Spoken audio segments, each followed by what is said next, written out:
Okay, good afternoon, everyone. Actually, morning still, and happy holidays. Thank you for joining us for this important press conference today on the Pajaro recovery efforts and the path forward.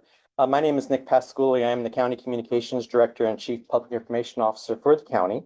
And with me is Maite Anaya, who's our bilingual Public Information Officer. We are broadcasting live on Zoom, Facebook, and YouTube with recordings available after this event. For those unable to join us, they'll be able to submit questions online. For our Spanish-speaking audience, this press conference is being simultaneously translated online. Today's agenda will provide a comprehensive recap of the significant progress made in Pajaro's recovery efforts and forward-looking perspective on what's next. We have an esteemed panel of speakers who each will share their insights from their respective areas of expertise. And following the presentation, we'll have some time for some questions and answers. To ensure a smooth flow today, we kindly ask that you hold your questions until the end of the presentation. Buenos días y gracias por acompañarnos el día de hoy para esta conferencia de prensa importante sobre los esfuerzos de recuperación de Pájaro y el camino a seguir. Mi nombre es Maite Anaya, oficial de Información Pública Bilingüe, y me encuentro aquí con Nick Pasculi, el director de Comunicaciones del Condado y director de Información Pública. Estamos transmitiendo en vivo a través de Zoom, Facebook y YouTube, con una grabación disponible después del evento para aquellos que no puedan unirse a nosotros en tiempo real. Para nuestra audiencia que hable español, esta conferencia de prensa se está traduciendo simultáneamente en línea. Si nos está viendo en YouTube, puede encontrar el enlace para la interpretación en español en la descripción de esta transmisión. El enlace de la interpretación en español también se publicará en nuestra página de Facebook y una vez que haga clic en el enlace, seleccione su idioma preferido. Para los hablantes de español, seleccione Spanish o Español MX y presione el botón de Assist o Asistir para ver la conferencia de prensa en su idioma seleccionado. La agenda de hoy está diseñada para ofrecer un resumen completo del progreso significativo logrado en los esfuerzos de recuperación de Pájaro y una perspectiva hacia el futuro sobre lo que sigue. Contamos con un estimado panel de presentadores que compartirán puntos de sus respectivas áreas de responsabilidad. Y después de las presentaciones, abriremos el espacio para una sesión de preguntas y respuestas para abordar cualquier pregunta que puedan tener. Para asegurar que todo fluya sin contratiempos, pedimos que por favor guarden todas las preguntas hasta el final de las presentaciones. Gracias. And with that, it gives me great pleasure to introduce our first speaker, Glenn Church, District 2 Supervisor for the County of Monterey and Chair of the Board of Supervisors. Supervisor Church will provide opening remarks to set the stage for today's discussion, and he will also give our closing remarks at the end of the press conference. Supervisor Church, the floor is yours.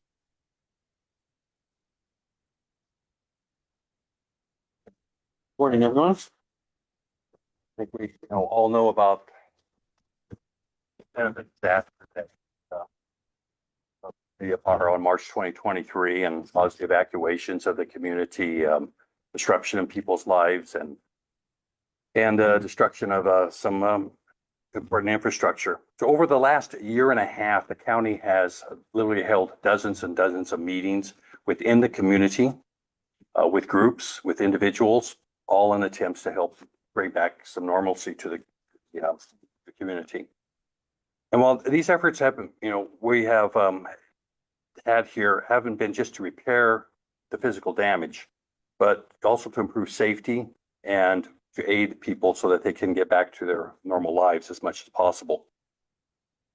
As we head into the last year of the AB 102 implementation, the $20 million that was allocated to the Pajaro revitalization program is on track, and I want to really emphasize that it is on track to all be spent. It's going to be spread out there equally among helping residents as well as the rebuilding of the community. So we're here today to really take a look at this program, give you some updates on it, to announce the Pajaro Community Grant awardees, and as well to announce some additional direct assistance to individuals and to households. What I'd like to do is give a little introduction here on the different speakers that are going to be following me here. We're going to have Kelsey Scanlon, who's Director of Emergency Management. She's going to provide a little overview of the program and some details on it. Ray Cancino from the CEO of Community Bridges will give a phase 2 update, the status of distribution and additional grocery monies that will be distributed. We have the CAO and President of the Community Foundation for Monterey County, Dan Baldwin, who will give the community grants announcements. Chris Donnelly, who is Executive Director of the Workforce Development Program, will discuss the Business Grants Program, and he'll be joining us via Zoom. We have Randy Ishii, who is the Director of Public Works, Facilities, and Parks, will give a general overview of the infrastructure projects planned. And we have Chief Joe Mendoza from, there's Chief right there, from North County Fire Protection District, who will give a little discussion on the high water vehicle and safety issues. And with that, I'd like to pass it over here to Kelsey.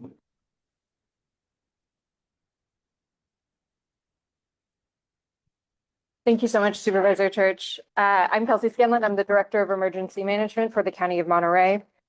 Immediately following the breach of the Pajaro levee, the county mobilized a significant amount of recovery resources to support disaster victims.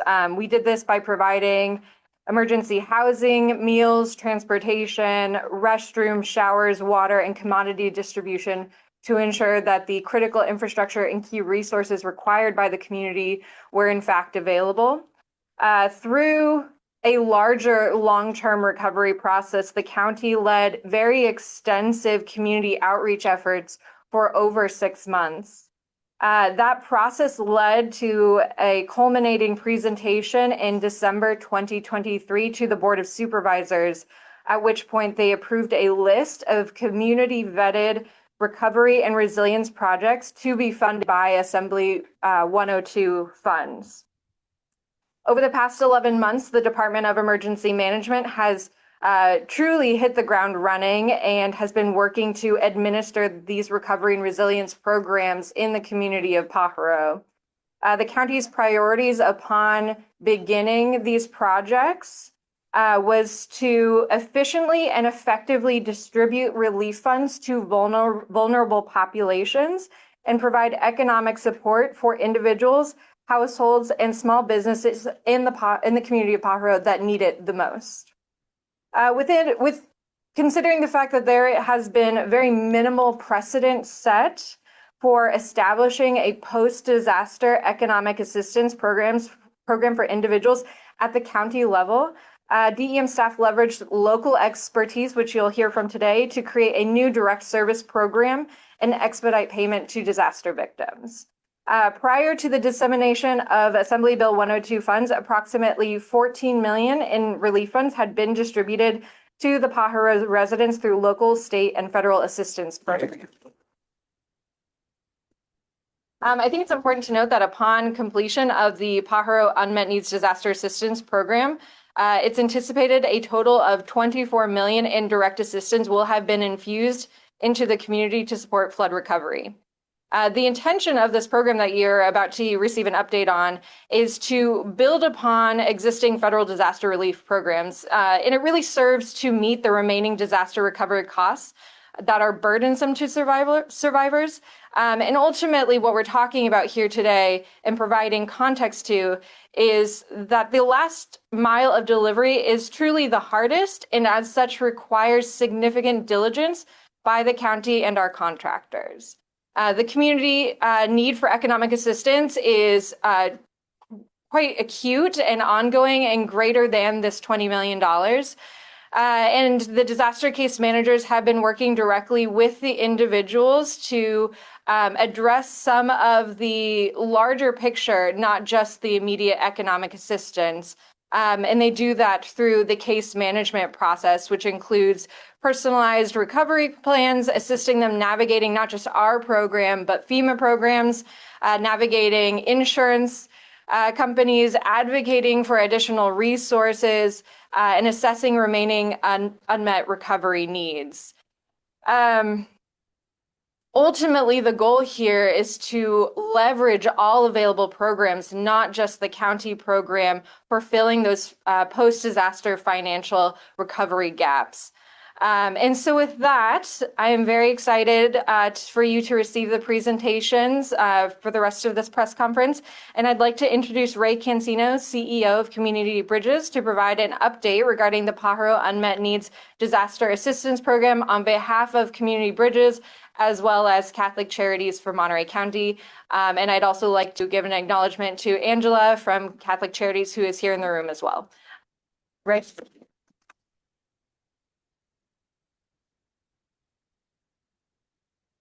Good afternoon, everybody.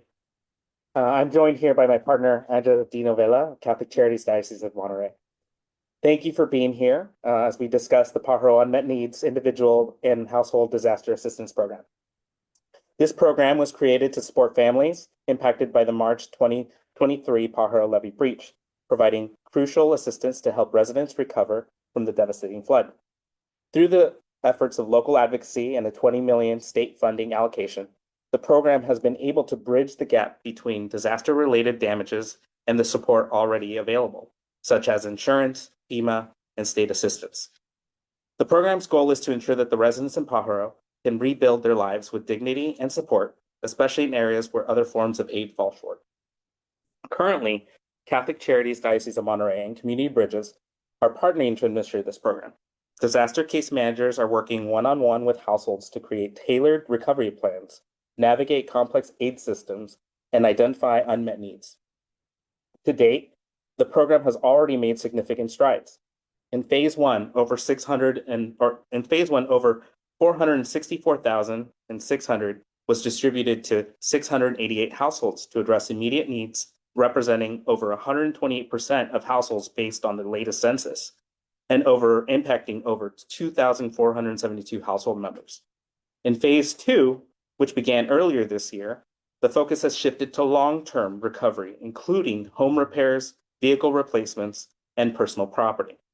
To date, more than $633,975 have been allocated for this purpose, bringing the total program support at the end of November to $1,098,575.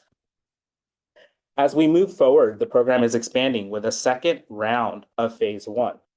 Households that previously received assistance will automatically get additional funds ranging from $200 to $1,000, depending on household size. Community Bridges is committed to getting this second round of funding to the families within the next 60 days. For those who may feel that they are eligible and missed the first round of funding, there is still an opportunity to apply. Please contact La Manzana at 831-724-2997 for assistance and review of the county website for eligibility requirements.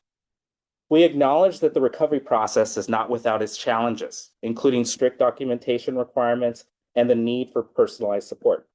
But we remain committed to ensuring that all eligible households receive the assistance they need and that we can consistently ensure we are reassessing the funds that remain with the needs we are seeing on the ground. In closing, the Pajaro Unmet Needs Program stands as a testament to the power of community partnership with our county government and local nonprofits. We are making progress, but there's still work to do. If you haven't applied for census or you feel overlooked, please reach out to La Manzana or Community Bridges. Every eligible family deserves the help they need to rebuild, and we're here to support that. So thank you.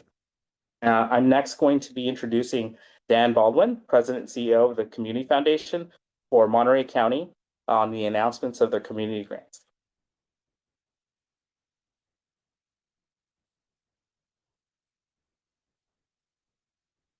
Thank you, Ray. It's great to be here. It's great to see everyone.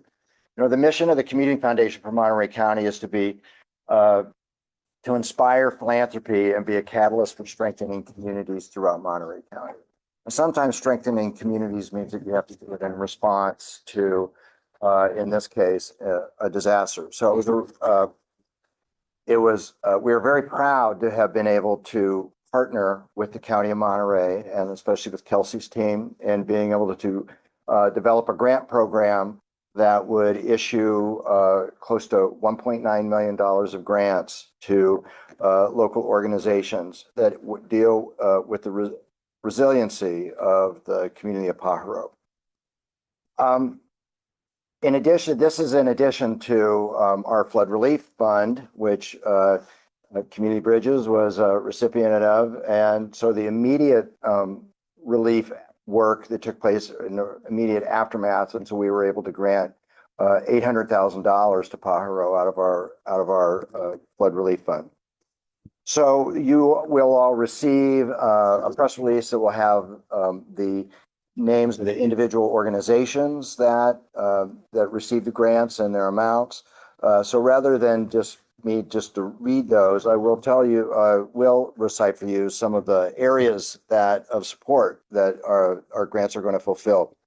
So community health and dental care, business resiliency, digital equity, arts, farm worker advocacy, tenants' rights, legal services, financial workshops, food insecurity, and disaster preparedness. The process included a community grants committee, if you will, that helped score and assess the grant applications that came in. We had 39 grant applications and 23 grants were awarded. The committee was comprised of a small business owner, a youth representative, 2 local government officials, and 2 Pajaro residents. So we really felt like we had great representation from the community of Pajaro telling us what the primary needs were. I'm going to go off script just for a moment. I've been the CEO of a community foundation, here for 15 years and 8 years in a community prior. And that community had a massive flood in 2008. So I've seen floods and had the ability to compare floods as a disaster to other types of disasters. Floods are particularly challenging because the destruction is really inside the building, and the destruction is with people's lives. And it's not like a tornado or a hurricane where everything is just like flattened. You drive through Pajaro today, you would know that there was a flood, that there was a disaster. But the effects of it are still there, and they're going to be there for a long time. So I applaud the county for being very diligent and taking the long view on how to really bring a substantive recovery to the community after the flood. So well done, Supervisor Church. Thank you very much. And now I am going to introduce Chris Donnelly, who is the Executive Director of the Workforce Development Board, and he'll be joining us through Zoom. Thank you. Thank you. Good morning, everybody. Just wanted to provide you an update in regards to the small business disaster assistance. As you know, that the county allocated close to $4 million for small businesses. And as part of the small business grants, we broke them down into 2 phases. Phase 1 was for businesses to apply for about $85,000 to assist them with loss of inventory, equipment, revenue, and building damages. And then also to in-home businesses up to $5,000 for inventory, computer, laptops, and tablets, and so forth. And then phase 2 was for beautification. And the beautification was for about up to $15,000 that a business could apply for. And that was for looking at interior, exterior painting, landscaping, fascia, signage, lighting, a number of things what businesses will need to be able to bring back their businesses and so forth. And as of today, we've issued 92 applications we received. And in the progress of that, with phase 1, we've approved 34 applications, and we've approved up to $1.258 million in funding for the businesses in phase 1. And we're distributing, looking at more funds eventually. Again, we're still going through the process of approving the applications and reviewing the applications. It does take a little bit of time to go through those applications and working with the businesses as well. In phase 2 with beautification, we've had 58 applications. 29 have been approved and already starting the process. And we put out about $517,000. And we had such a great response with regards to the beautification that the amount of funding for beautification was not sufficient. So we've moved some of the funding from phase 1 to phase 2. In total, we've put up closely $2 million in funding into the community. And one of the greatest things about this is if you drive through Pajaro now, you'll see some of these businesses that have had painting, new signage, new roofs, and a variety of things what they're doing to be able to build their businesses and to make sure that those businesses are viable in the community. So it's just a pretty amazing over the last 4 to 5 months and see what's happening. A lot of the businesses are still struggling, and a lot of businesses still need a lot of support. And with that, we're here to be able to assist them. So that's pretty much with my update, and I will turn it over to Randy Ishii, Director of Public Works.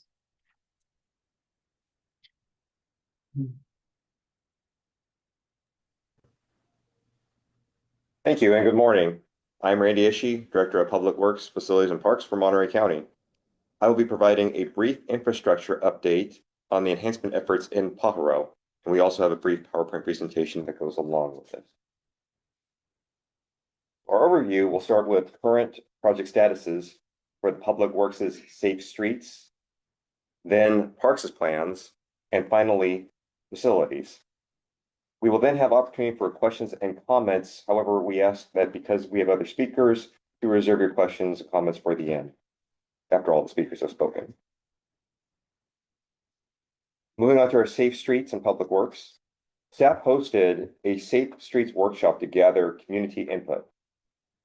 The county is developing infrastructure improvements for Pajaro, focusing on pedestrian enhancements, such as sidewalk repairs, street crossing upgrades, accessible curb ramps, traffic signal improvements, and street safety lighting. The project currently is in development and is expected to begin construction by mid-2025. There's some details in there, and one of which is that the project design and scoping is in progress, and the contractor identification is also in progress. The presentation included a vicinity map showing the approximate locations of the new streetlights. And there's another slide that shows these 3 different Google Earth concept plans, and these concept plans sheets show the approximate locations of the pedestrian improvements. Moving on to parks. The map before you shows the location of Pajaro Park. In order to meet the grant deadlines, the county has initiated discussions with the Pajaro Sunny Mesa Community Services District about using existing county contracts for the proposed work. Monterey County Parks and the Department of Emergency Management recently conducted a site assessment and are developing an agreement with the district. Detailed cost estimates are being prepared, with construction anticipated for the spring or summer of 2025. Additionally, staff are exploring placing remaining funds into an escrow account to cover future operations and maintenance expenses for the park.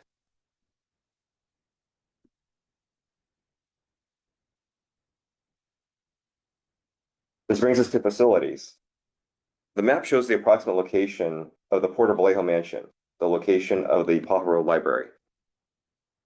The Pajaro Library renovation includes adding access to the 2nd and 3rd floors with an interior lift and exterior stairs, as well as creating space for community programming and service providers. Public Works staff are developing plans, preparing construction documents, submitting for permits, and refining the cost estimates. The library, as you know, was heavily damaged during the 2023 Pajaro levee breach, with repairs expected to begin in January of 2025.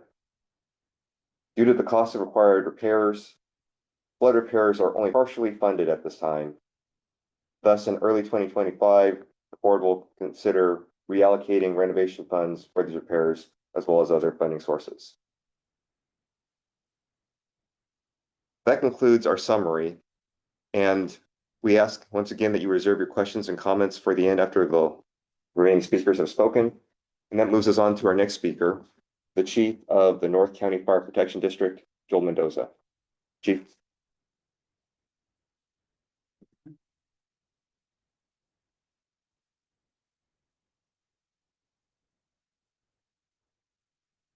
Good morning. I'm pleased to provide an update on the 2023 winter storms flood relief program, specifically as it pertains to the North County Fire District. As you know, the winter storms brought devastating flooding to our region. In response to this crisis, the California State Legislature allocated crucial funds to help communities recover and rebuild.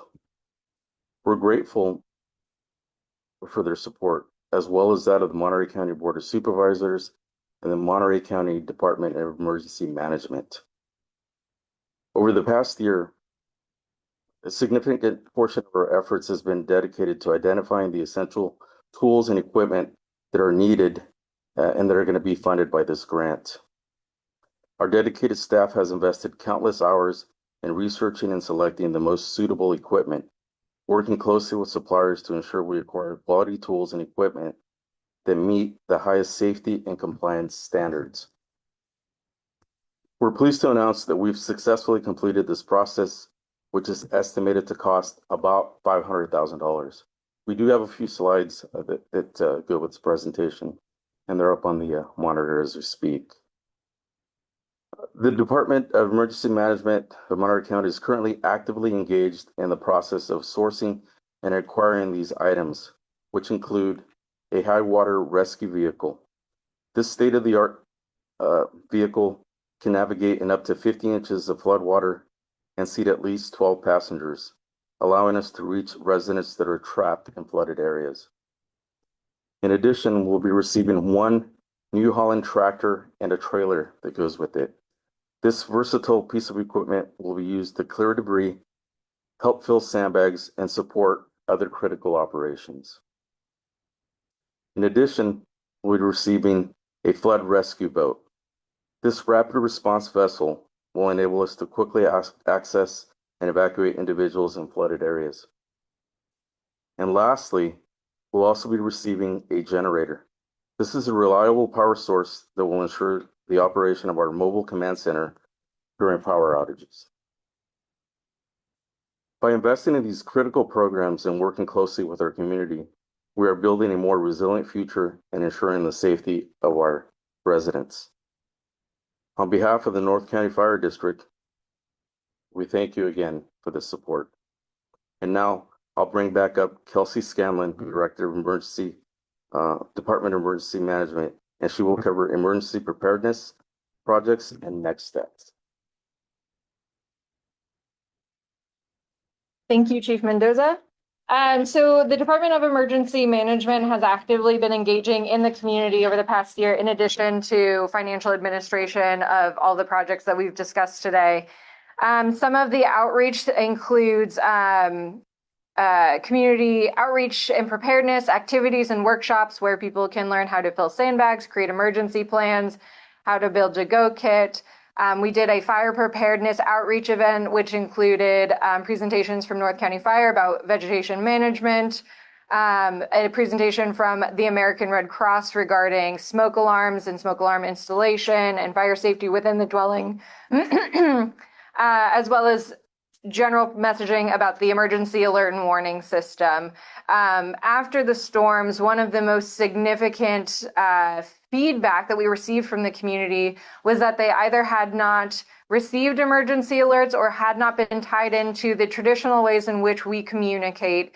And so as such, we've been exploring a variety of different options for how we could create unique solutions for engaging with the community in a disaster, as well as ensuring access to the emergency alert system. And so through a partnership with the County Communications Bureau, we did install alert and warning advertisements on billboards in the community of Pajaro to increase community awareness of the emergency alert system, as well as several registration days in which we actively sat with residents to enroll them in the emergency alert system. One of the other really exciting projects that we have going on in partnership with the Community Bridges is the establishment of a Pajaro Community Emergency Response Team. Truly, the community of Pajaro is its greatest asset. They have a passionate and committed and extremely resilient community, and they typically already rely on themselves for information and resource sharing. And so by creating a Pajaro Community Emergency Response Team, we can truly equip and train them to essentially help them help themselves in an emergency, in addition to government and nonprofit services in the event of really any type of emergency, not just a flood emergency. Additionally, the Department of Emergency Management has been engaging in a planning process that's led by the U.S. Army Corps of Engineers to establish an emergency response plan for the Pajaro levee. We are continuing to look for opportunities to engage with the community to increase community preparedness, increase capacity within the community, as well as our nonprofit partners to prepare for, respond to, and recover from any type of hazard or disaster. We're very excited about the dissemination of additional funds and the ongoing dissemination of Phase 2 funds for both residents and businesses, and are very much excited for commencing the significant infrastructure projects that we have planned for this coming year. So these efforts that have been presented today mark an important inflection point in the recovery process, which is very much still ongoing, and we recognize that progress in the recovery sphere must be persistent, and it must be ongoing, and it must be consistent, and it must be transparent. And we're very much excited and honored to continue to work in the community of Pajaro for the next several years. So with that, I will leave it to Supervisor Church for closing remarks. Thank you, Kelsey. People in the community of Pajaro have historically felt that they've been neglected. But I think we can look at this now and see that this is not really so now. What has happened over the last year and a half since these floods is involvement by the county that is unprecedented. And we really need to emphasize this. This is unprecedented in the sense of the 20 million that's coming in from the state, of the efforts that have been put forth by the county, of coordination with various agencies such as the North County Fire. And this is unprecedented in the sense that Monterey County has not done this with any other community that has faced a natural disaster of this magnitude. So this has been an opportunity for the county to really step up and come in to help this community. And as you have heard today, there's a lot more that will be done. So what is happening now is not just a recovery from the floods of March 2023. With what has been done, what is being done now, with what is planned to be done, Pajaro itself will be coming back in a stronger position than it was. And I think that is something that all of us who have been involved into here is something that we can feel somewhat proud and somewhat satisfied with. And I know when I go out into the community, I hear positive responses from the involvement from the county and the various agencies. And it's our goal for this to continue and to see a community that is really has its resilience enhanced and stronger for the future. And with that, we're opening it up for questions.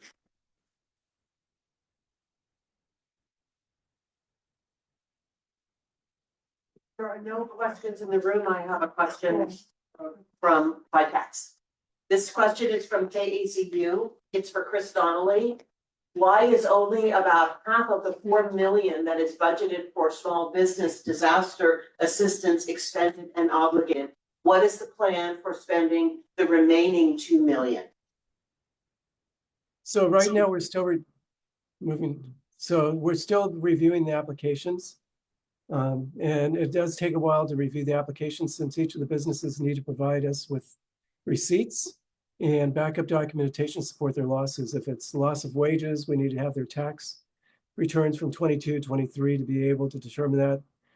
If there's loss of inventory, we need to have the receipts for the loss of inventory. So there's a variety of things that we're still looking at that we need to be able to provide it from the businesses to be able to support the expenditures. As I mentioned earlier, all the funding in Phase 2 will be spent, and that is in regards to the beautification. So we're still working with the businesses to complete the applications. There will be a couple of businesses that will not be approved because they're outside of the flood zone and also other areas. So we're still working on it, and if there is any funds that are unspent will be going back to the County Board of Supervisors for recommendations on how we'd like to spend those additional funds.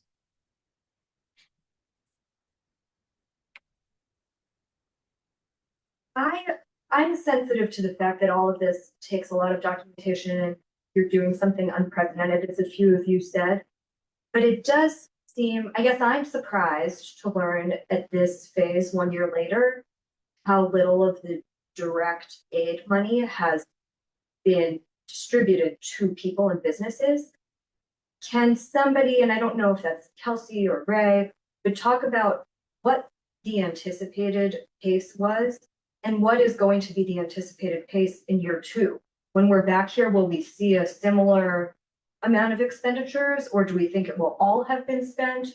What is kind of the forward-looking timeline, and will it change after year 1? Yep, of course. Thank you for that question. I think it's important to acknowledge that any type of disaster that results in disaster victims, relief will never come fast enough. Truly, it doesn't matter if it's this disaster, the next one, the last one. Relief cannot come fast enough for a disaster victim. And I fully feel and empathize with that lived experience of the community of Pajaro, that the money is absolutely needed yesterday, the year before that, 5 years before that, the last disaster. And so I don't want to diminish that experience because it is true and it's profound.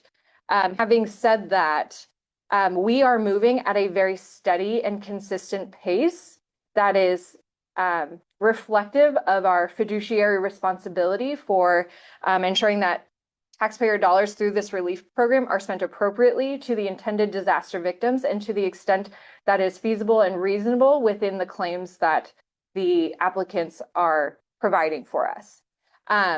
We are cognizant of the grant guidelines that have been set for us and ensuring that this program, which, as I mentioned before, builds upon several other programs, does not implicate the applicants or the county in misuse of funds.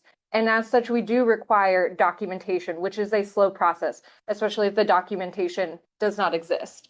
And so when we're talking about that diligence of collecting documentation, what we're talking about is creative solutions for ensuring that we have something that can justify the expense, while also ensuring that we've accomplished what the Board of Supervisors directed us to do, which is to efficiently and effectively and as leniently as we can administer the funds. And so our contractors have been doing a tremendous job in working with individual households on a case-by-case basis to provide a very bespoke service and to ensure that we can get creative with identifying documentation that will help them navigate through the next phase and on to the next process, which would include receiving a gift card or a check. And so this process for us is going at the pace that we anticipated. In fact, I might actually say it's moving a lot faster when you consider that establishing a government program almost out of thin air from the ground up in 30 days, a 30-day application period, and then immediately cash out the door within 30 days of that is quite significant considering the magnitude of what we're talking about. And so, as I mentioned, I appreciate and feel for the need to have expedited funds, but we are moving at a very consistent pace. For funds that are not used in phase 1 or 2, we will be approaching the board on how best to reallocate those funds or whether to do another round of phase 1 at the end of the grant performance period. So it is very much our intention that every single dollar of the Assembly Bill 102 funds are spent and that there is a direct impact into the community. And so with that, do you feel that your question has been sufficiently answered? Yes. Okay. Thank you very much. Great.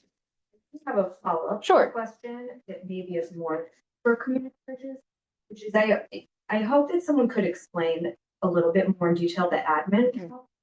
And that you have hired additional staff to manage this? And what I see in the report, it looks like Catholic Charities and community bridges, and I don't know.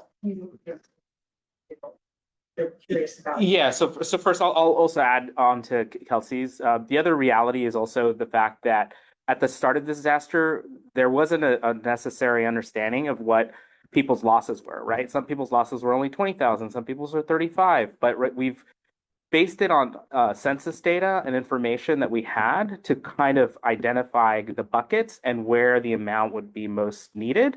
And as we go through this process, we're identifying basically savings in terms of allocation that will be redistributed, which is why the county has basically announced an additional phase 1 investment that is going to immediately go out the door as soon as possible. In terms of your question around the admin costs, the 10%, it's direct assistance to this service and to this program, right? Actually, our federal, our federal ICR, independent cost rate that we get from USDA is actually 17.1. So we're actually subsidizing 7.1% of actual costs of just administration. So meaning HR, hiring people, managing contracts, HR, all those components go above and beyond that. An additional 10% is really the direct assistance of other folks. So we do have, like, for instance, when we're talking about that 4 weeks of the application, I had 16 staff from across the county of Santa Cruz basically redirected to service and support this program. But it's not like I got extra money to pay those additional staff. The max amount rate is the de minimis federal amount, which is 10%. And so, I think that if you look across any type of grant, that is a pretty low admin cost to operate. Just how many bodies and support is needed to process conversations, to process gift cards, to order the gift cards, to deliver the gift cards, to call families, to follow up on appointments, to set up new appointments, all that added work. Just to have the coordination to make sure you're ensuring diligence in our reporting. So it's audited at the state and federal level, as well as compliance to other fiscal requirements. Angela. Thank you, Ray, and thank you, Kelsey. Thank you for your question. Similarly for Catholic Charities, referencing again on the administrative cost, it is similar to community bridges. We do subsidize these services because it does take a load on really making sure that we're responsible fiscally, that this money is administrative as it's meant to be. And for that, it requires capacity to do so. All this administrative cost goes into the fiscal team, the HR team, all of that runs behind the scenes so that people that stays in the front lines can do the work of staying close to their clients. And I really want to acknowledge the staff and the disaster case managers, because day in and day out, they've been working with the survivors since the beginning of the disaster to make sure that they are not only connected to the service, but also to the wide array of network in our community, advocating for federal and state resources, FEMA, and working through the process of making sure that they can receive the monies that they are entitled to through their insurance company if they had, or through FEMA. And these monies are meant to fulfill unmet needs and figure it out the delta. And there's a wide array of services that they've been connected to in our communities. And I really want to acknowledge that the work that the disaster case managers do, because it's really holding their hands through this difficult part of their lives. And it takes time, and the advocacy that they do is really commendable, because they stay true to their clients and hold their hands through this process. And as Kelsey mentioned, sometimes it does get that creative spirit and mindset to make sure that they can provide the documentation and to fulfill the needs of this program. So I just want to acknowledge that. And thank you again for this opportunity, for being here and sharing our side too. Thank you. Yeah. She did reference the community foundation in her question, so happy to answer that. Our fee came out to about 5% on this program. For our philanthropy funds, the disaster funds, we actually do that without a fee. And so we've granted about $5 million over the last few years with no fee. In this case, though, it's the standing up of a brand new grant program and holding community meetings, processing 23 checks. And we had opportunity to get a 10% fee, and we calculated that we could do this with a 5% overhead. And so we felt like we managed it very efficiently. One other, Dan, and I guess we'll see the list later, but are all the recipients nonprofit or? Oh, yeah, they are. Yeah, thank you. And they've all been notified. They are, all grants that leave the community foundation get approved ultimately by the board of directors, and that meeting was just yesterday afternoon. And so, and the press release that's everyone's going to be provided details all the grant recipients. Did I answer your question, Sarah? Yeah. Okay.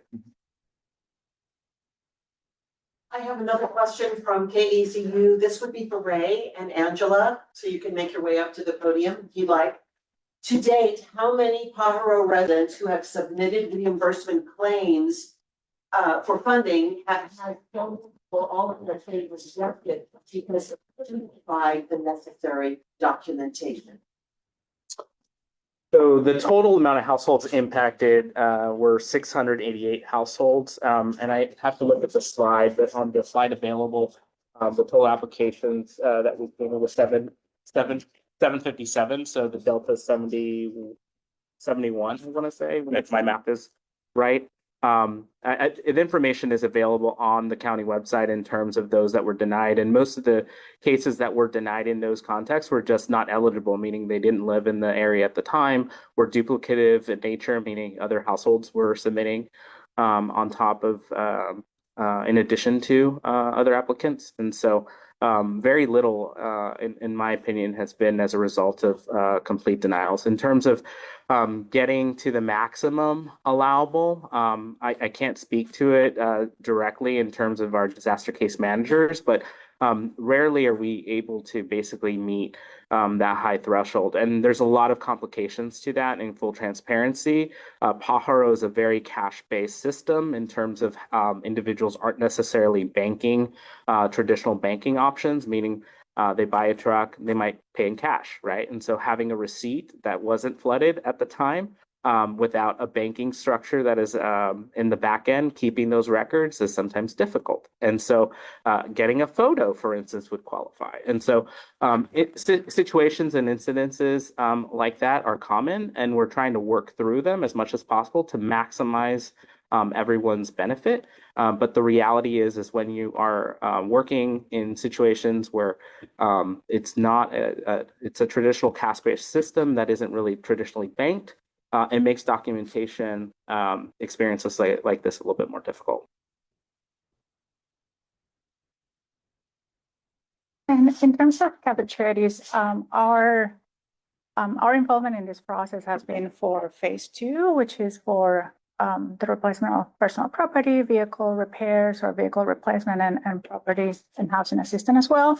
And that referencing back to what I mentioned, this is a lengthy process. For us, we do take this seriously, and we hold clients for a long time until we can make a determination. So my understanding is that all cases that we have the cases that have been closed are those cases that have been completed and funded. Cases that have not been funded yet continue to be open. So we continue to work in finding ways on how to fulfill the needs of those community members. So, thank you. Any other questions from anyone? I guess Sarah. Sorry, I'm monopolizing. That's okay. No one else is stepping up. It's all yours. This is a question for you and Randy, I think. It sounds like the funds allocated for the library project are expected to be insufficient for what needs to be done, but that the funds allocated for the Pajaro Park project maybe will have excess to enable long-term maintenance. Was that the intent? And this is, my memory is rusty about that board deliberation a year ago. Is that the intent, or could you just move money from one pot to another at this point? Is that an option? I can take a question. You want to take it? Okay. Excellent question. Thank you very much, Ms. Rubin. As with all projects, part of the project process consists of doing scoping at the beginning and onset of a project. With the amount of damages that were in the Port of Vallejo Mansion, aka the Pajaro Library, when staff reviewed it, they saw that from the surface level that there were certain damages, and they had a good sense of what that cost estimate would be for the repairs. However, at that point in time, they didn't realize how much further they had to make repairs into the areas that cannot be visually seen, such as the interior walls and other locations. So as they went into the repair process further, it was then discovered that the cost to repair the facility properly, all the mold and everything else, was going to cost more than what was originally projected. And that was the ask which staff made at that particular board meeting. Switching gears to the Pajaro Park project, that park project had a budget at that point in time. And as we've gone through the construction scoping for that further, it appears now that the cost for the construction is lesser than what we originally forecasted. So those are the circumstances that have now resulted at this point, is that some projects are greater in cost once we delve into it further, but then there's others where the costs wind up being less because of once you've done the due diligence and delved into it further. So that's in terms of the reapportionment of the budgets, that's a discussion that would happen at a future board level. But for now, we are looking for other alternatives for funding the Pajaro Library, aka Port of Vallejo Mansion project on its own merits, and the Pajaro Park on its own. Do you have a sense of what the total library budget is? I will need to get back to you after I confer with staff, but that's still in development design. Just to follow up on that a little bit, that building, the Port of Vallejo mansion, is actually 3 floors. And it's only been 1 floor that's been in operation, where the library's been all through this time. When I spoke about the community coming back stronger, it isn't like we're going to stop with this 20 million. I mean, this, I think the board has listed this as a priority to continue on and get those other floors developed. And they'll be available for the community, for meeting rooms at that point when that's put together. I plan on having an office out there. There'll be, we've talked about for community organizations could operate out there. So there's, there's plans to continue on with that there too. So it's not going to be just get the library going. There's going to be more efforts put into there. Anybody else have any other questions? Sarah? No idea, but I'm sorry. All right. Well, with that, we'll end the press conference. Thank everybody for coming, and have a good day.